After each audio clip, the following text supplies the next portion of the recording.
Hi everyone, I'm Paul Brown. I went into the field of dispute resolution in 2009 with a vision of helping families through challenging times and difficult transitions in their lives. Since that time, I've worked with almost 1,000 families, helping them navigate their way through significant changes in their family situation. Throughout this video series, I'm going to review various dispute resolution processes, including family mediation, collaborative practice, child protection mediation, and family group conferencing, also known as family group decision making. These videos will include broad overviews and then more detailed videos covering specific topics within each process. Today, I'm going to discuss family mediation. I hope that you enjoy these videos, and if you have any questions, head over to paulbrownmediation.com and send me an email. Thanks for watching.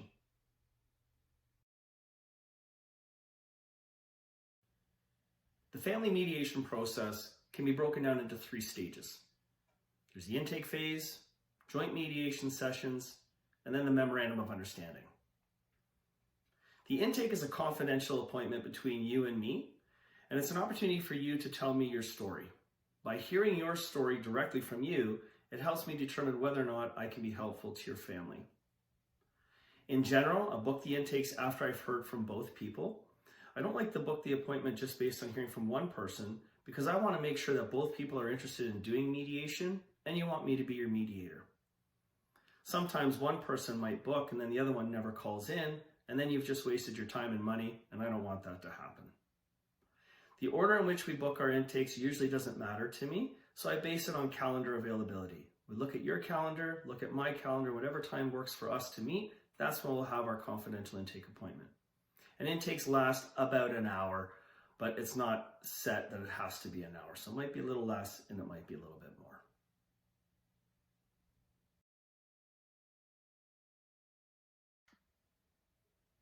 Once the intakes are completed, I'll take some time to review your family's file.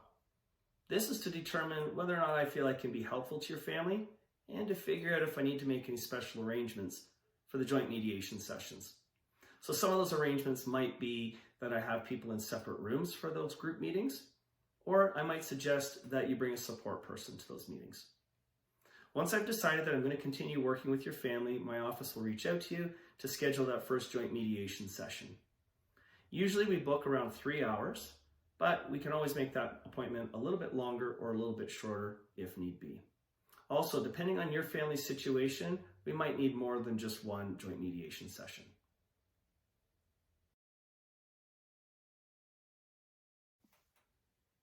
It's important for you to know that it's your choice as to whether or not you bring a support person to the mediation. It's also your choice as to who that support person might be. So it could be a family friend, could be a family member, or it might be your lawyer. Again, it's completely your choice. The other person does not have the ability to choose your support person for you or to tell you that you cannot bring a support person. My only requirement is that I need to know who that support person is ahead of time. And that's for a few reasons. One, I need to reach out to the other person and let them know that you're bringing a support person and ask them if they also want to bring a support.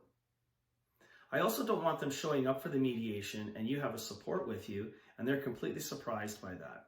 Surprises equal drama, and we are trying to eliminate drama from your life. The final reason that I need to know who your support person is because I need to prep that person for the joint mediation sessions and let them know what their role is in the mediation and also to find out what they know about the family dynamic.